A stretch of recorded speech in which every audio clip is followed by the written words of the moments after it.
King Solomon, the legendary ruler known for unmatched wisdom, wealth beyond measure, and a reign that brought Israel to the pinnacle of its glory.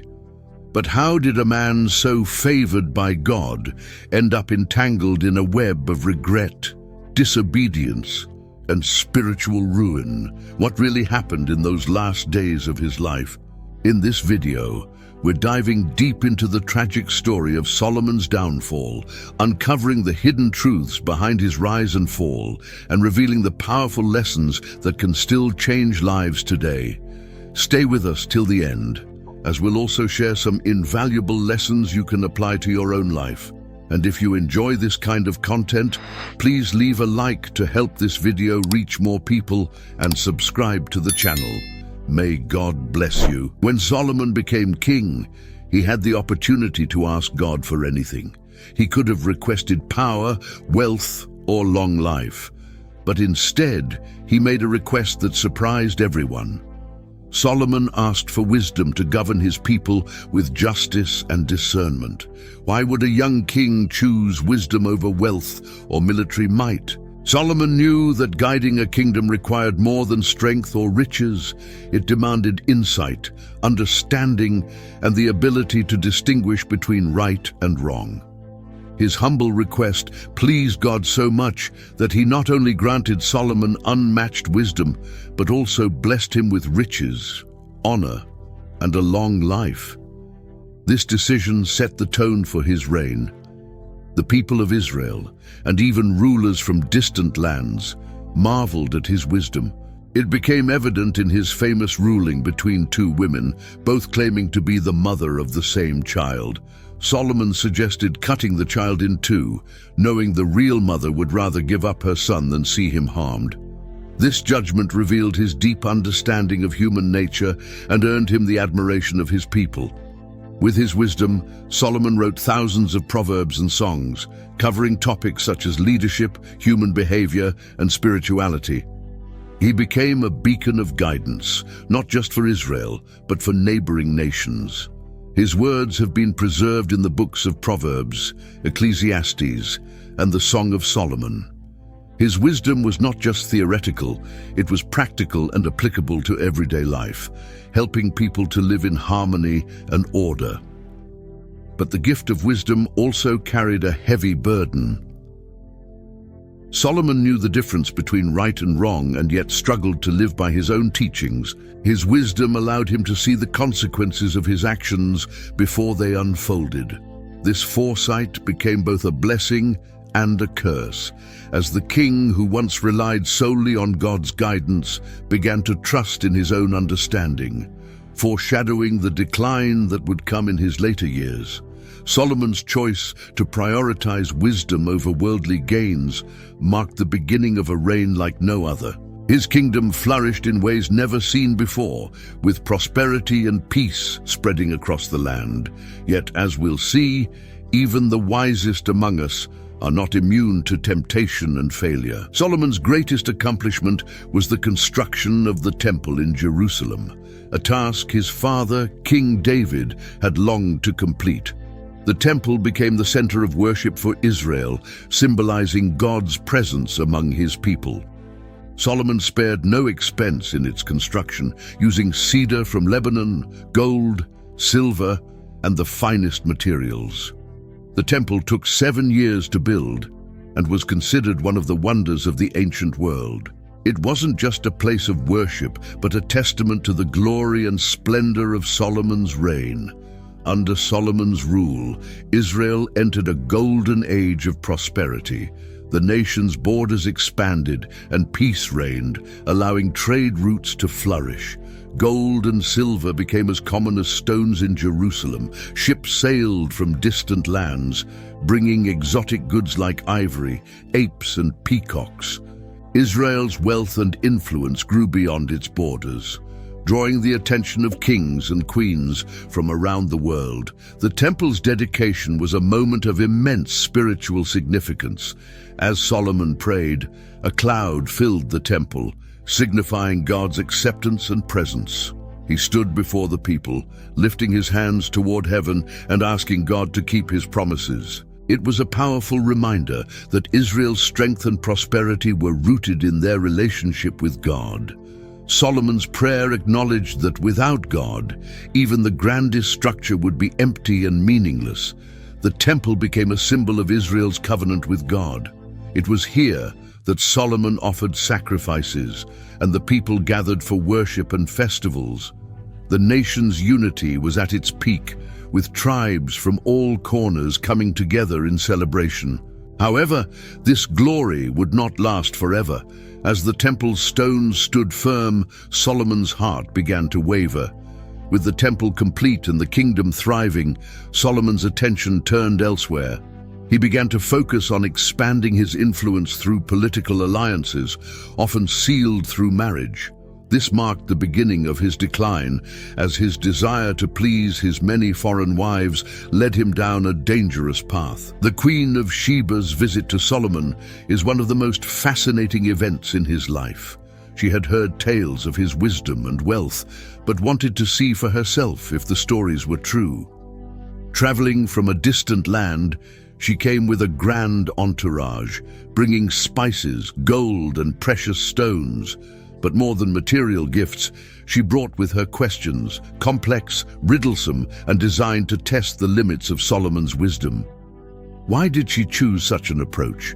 In those days, riddles and philosophical inquiries were a way to measure intelligence and discernment. The queen asked Solomon about the meaning of life, governance, justice, and even the nature of human emotions.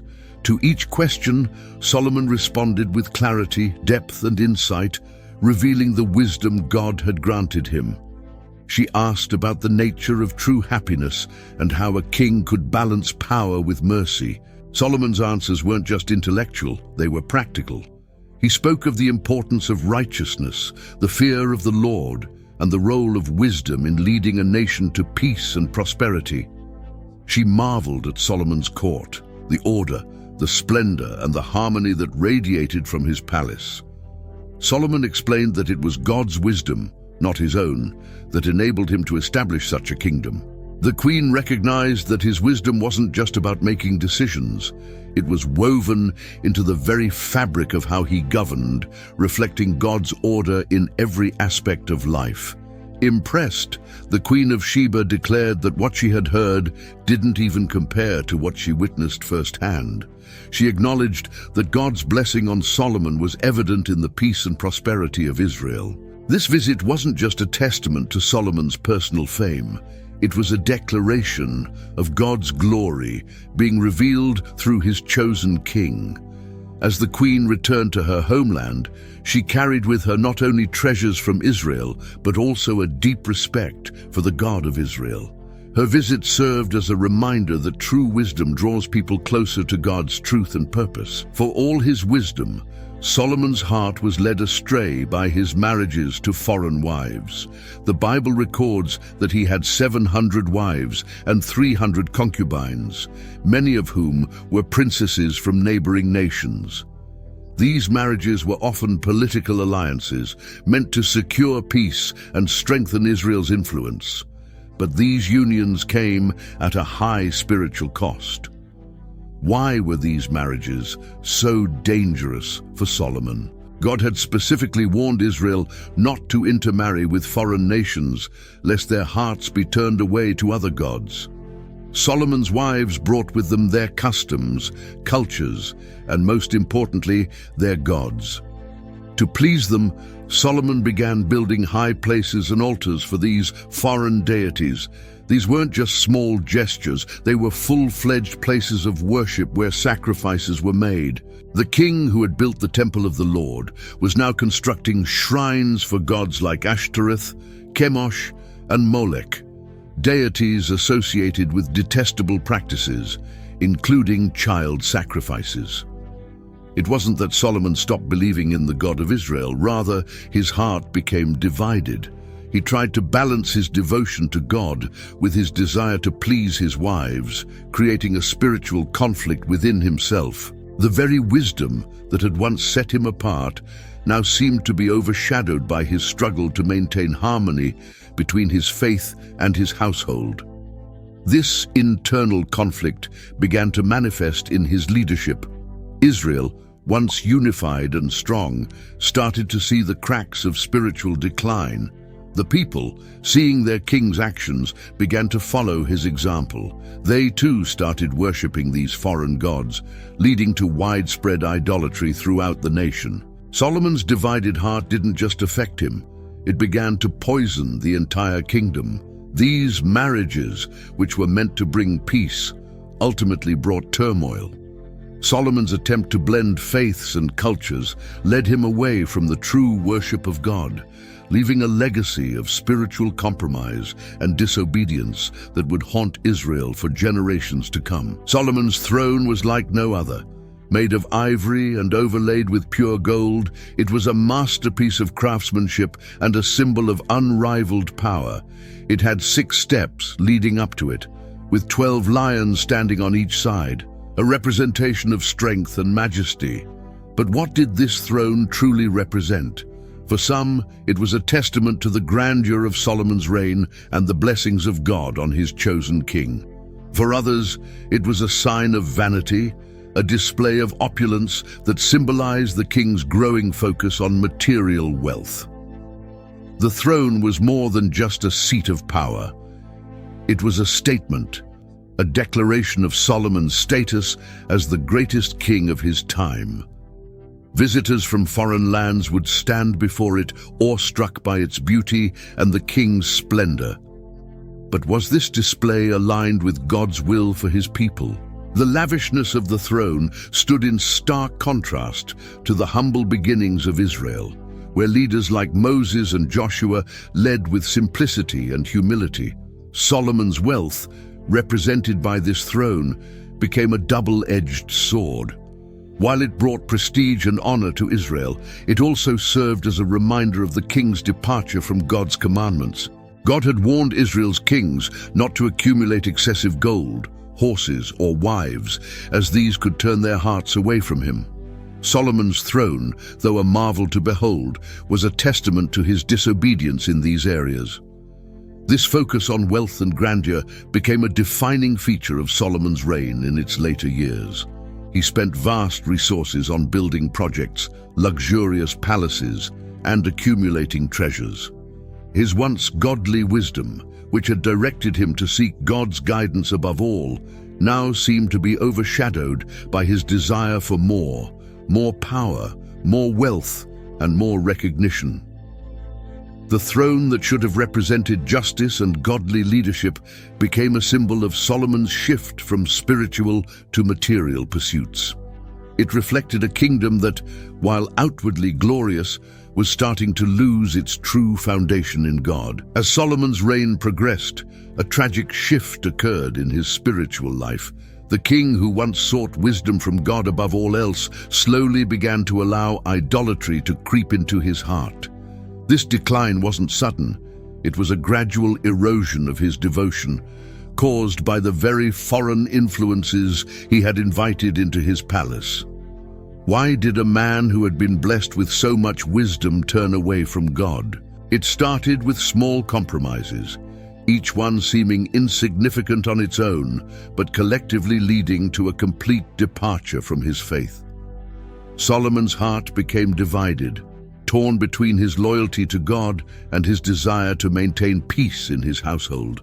To appease his foreign wives, he built altars and high places for their gods, believing it would keep harmony in his kingdom.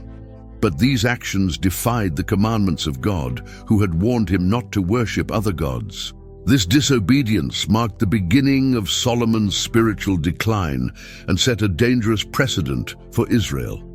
The repercussions of his actions were profound. As the king embraced idolatry, so did the people. The worship of foreign gods spread throughout the land, leading to moral decay and the weakening of Israel's spiritual foundation.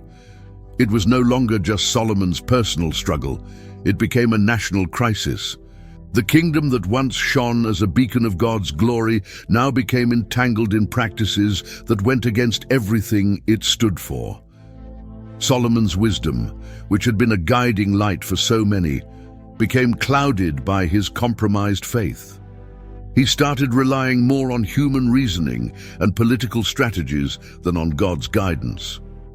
This spiritual decline became visible not only in his personal life, but also in his governance. Decisions that were once made with divine insight were now influenced by earthly concerns and desires. The once great king, who had been known for his unparalleled wisdom, began to lose his way. His heart, which was once fully devoted to God, became entangled in the snares of idolatry and self-reliance. This tragic turn serves as a reminder of how even the wisest among us can fall when we lose sight of our true source of wisdom and strength. Solomon's political marriages were strategic moves meant to secure alliances and ensure peace. By marrying princesses from Egypt, Moab, Ammon, and other neighboring nations, Solomon believed he was fortifying Israel's position and safeguarding its borders. But what seemed like a wise political maneuver at first glance turned out to be a spiritual catastrophe. Why were these alliances so dangerous? Because they involved more than just diplomatic ties. They brought with them foreign customs, beliefs, and gods. Each marriage came with the expectation that Solomon would allow his new wives to worship their own deities. To accommodate them, he built shrines and high places where they could perform their religious rituals. This wasn't just a symbolic gesture, it was a violation of God's explicit commands. In Deuteronomy, God had warned the Israelites not to marry foreign women, fearing they would lead his people to worship other gods. Yet, Solomon disregarded this command, thinking he could control the situation without compromising his faith. But his heart began to drift. The very alliances meant to secure his kingdom led to its spiritual downfall. Solomon's wives influenced him to the point that he participated in their worship, burning incense and offering sacrifices to gods he once condemned.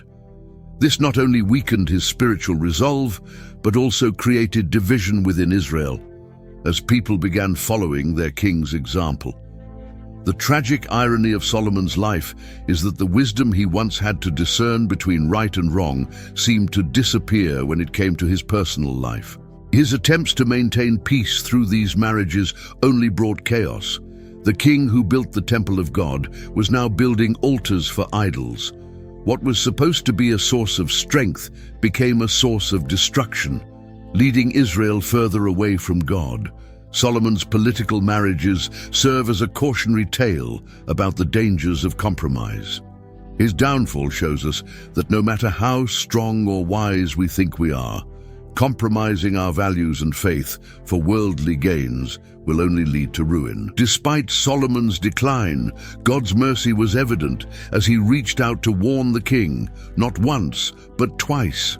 God appeared to Solomon and reminded him to remain faithful, urging him to walk in obedience as his father David had. These were not casual reminders. They were solemn warnings from the Creator of the universe. But why did Solomon ignore them? Perhaps he thought he could balance his devotion to God with his allegiance to his wives and their gods. Maybe he believed his wisdom would prevent him from falling too far. Whatever the reason, his disobedience had dire consequences. God's patience ran out, and he declared judgment on Solomon's kingdom. The prophecy was clear. The kingdom would be torn from Solomon's lineage and given to his servant. Yet, because of God's promise to David, the punishment would not happen during Solomon's lifetime. Instead, his son would bear the brunt of the consequences. This judgment marked the beginning of the end for Israel's united monarchy. The nation that had reached unprecedented heights under Solomon's rule would soon be plunged into division and conflict. The repercussions of Solomon's disobedience reverberated beyond his reign. His divided heart led to a divided kingdom. After his death, Israel split into two. 10 tribes formed the northern kingdom of Israel under Jeroboam, and the remaining tribes stayed loyal to Solomon's son Rehoboam, forming the southern kingdom of Judah. This division weakened both kingdoms, making them vulnerable to external threats and internal strife. God's wrath wasn't just about punishing Solomon, it was about preserving his people. The nation had strayed so far that drastic measures were needed to bring them back. God's warnings, ignored by Solomon, served as a foreshadowing of the calamities that would follow. The splendor and unity of Solomon's reign were shattered, replaced by war, idolatry, and decline. Solomon's story is a stark reminder that no one, not even the wisest king, is above God's judgment. His disobedience set in motion a chain of events that would alter the course of Israel's history forever. As Solomon's reign drew to a close, the king, who had once been known for his wisdom and discernment, found himself in a place of deep disillusionment. His writings in Ecclesiastes reflect a man who, after experiencing everything life had to offer, wealth, power, pleasure, found it all to be meaningless. What led Solomon to this state of despair? It was the realization that everything he had strived for, all the riches and accomplishments, were empty pursuits when disconnected from God. The words, "vanity of vanities, all is vanity," in Ecclesiastes chapter 1, verse 2, capture the essence of his sorrow. Solomon lamented the futility of human endeavors. He had built magnificent palaces, created stunning gardens, and amassed treasures beyond imagination. Yet, in the end, he saw it all as chasing after the wind. His wisdom, which once brought him joy and admiration, now revealed the emptiness of his pursuits. He had sought fulfillment in things of this world, but none of it could satisfy his soul. Solomon's reflections weren't just personal, they were a sobering commentary on the human condition. His search for meaning led him down paths that ultimately left him empty. The pleasures that once seemed so enticing turned into sources of regret. The king, who had everything, realized that without God, even the greatest achievements are hollow. As he looked back on his life, Solomon acknowledged that true fulfillment could only be found in God. He saw how his divided heart had led him away from his first love, the God who had appeared to him twice and blessed him abundantly. This realization weighed heavily on him, making his final days somber and filled with regret. Solomon's story teaches us that wisdom alone cannot lead us to true satisfaction.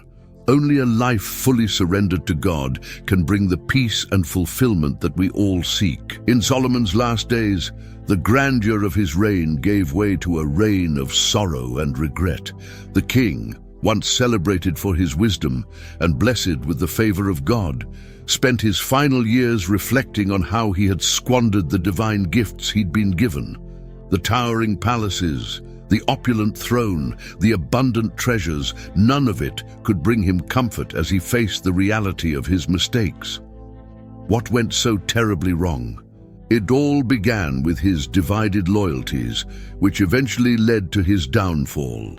The prophet Ahijah's grim prophecy echoed in Solomon's mind. "I will tear the kingdom out of Solomon's hand and give 10 tribes to you." This proclamation wasn't just about losing power, it was a sign of God's disapproval.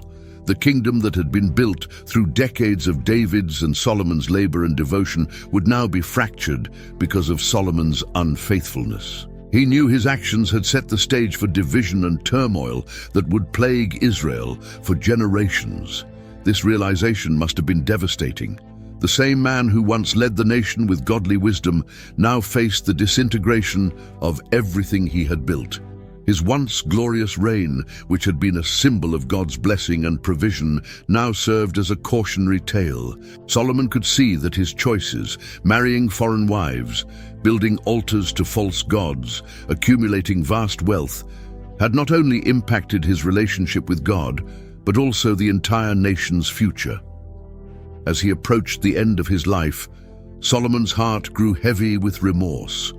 He penned the words of Ecclesiastes as a form of self-reflection, expressing the emptiness he felt after chasing worldly pursuits.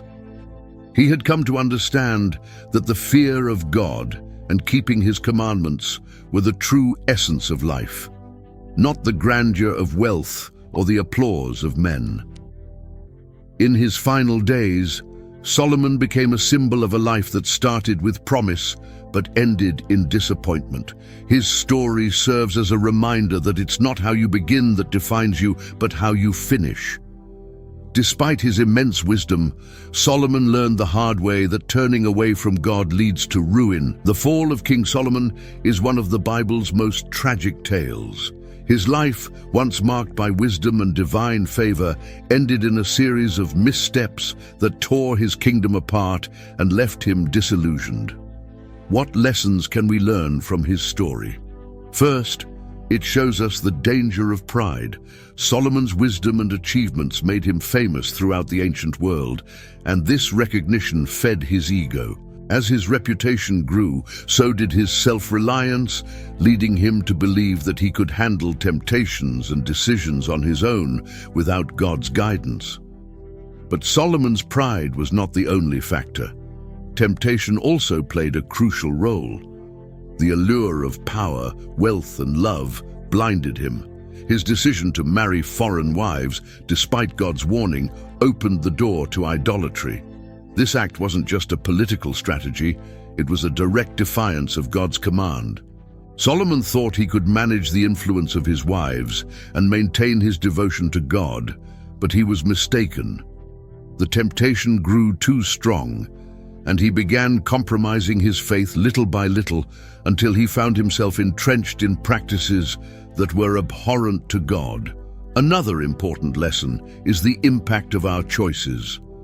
Solomon's story teaches us that even small compromises can lead to significant downfalls. He didn't start by building temples for false gods. Instead, he allowed a little idolatry into his home, believing it was harmless. But this small allowance eventually led to larger acts of disobedience, ultimately tearing his kingdom apart. It's a reminder that we need to guard our hearts diligently, not allowing even the smallest hint of sin to take root. The story of Solomon also underscores the importance of finishing strong. It's not enough to start well. We must be vigilant until the end. Solomon's early years were filled with godly wisdom and success, but his final years were marked by regret and sorrow. He failed to stay true to his calling, letting external influences shape his faith instead of holding fast to God. Lastly, Solomon's downfall illustrates the critical need for accountability. Had there been someone to challenge his decisions and remind him of God's commands, perhaps the king would have reconsidered his choices. It's a call for us to surround ourselves with people who will speak truth into our lives, even when it's uncomfortable. In the twilight of his life, Solomon looked back at his accomplishments and failures with a mixture of clarity and sorrow. His book, Ecclesiastes, serves as a window into his soul, a soul that, despite having experienced everything the world had to offer, found it all to be empty. What made him write such somber reflections? It was the realization that no amount of wealth, pleasure, or success could fill the void that only God's presence could satisfy. He began Ecclesiastes with the words, "Vanity of vanities, all is vanity," encapsulating his ultimate conclusion about life. This wasn't the statement of a pessimist. It was the acknowledgement of someone who had tried everything under the sun and found it lacking.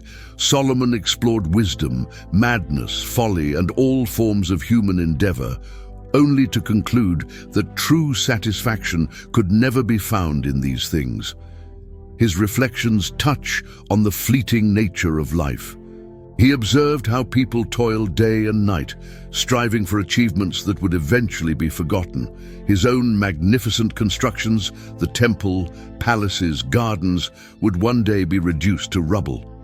The same king who had brought unparalleled wealth and honor to Israel realized that without God, it was all meaningless. Yet in the midst of his reflections, Solomon offered a glimmer of hope. In Ecclesiastes chapter 12, verse 13, he stated, "Let us hear the conclusion of the whole matter. Fear God and keep his commandments, for this is the whole duty of man." These words were not just advice, they were the summation of everything he had learned. After a lifetime of pursuing every possible pleasure and achievement, Solomon understood that a life centered around God is the only life that holds lasting value. Solomon's final reflections are both a warning and an encouragement. They remind us that it's easy to get lost in the pursuits of this world, but they also point us back to the Creator, emphasizing that our ultimate purpose and fulfillment can only be found in Him. If you found this video insightful and engaging, don't forget to leave a like and subscribe to the channel. Your support helps us reach more people with these impactful stories and lessons from the Bible. Stay with us as we continue to explore profound biblical narratives and bring their timeless wisdom to light. Thank you for watching.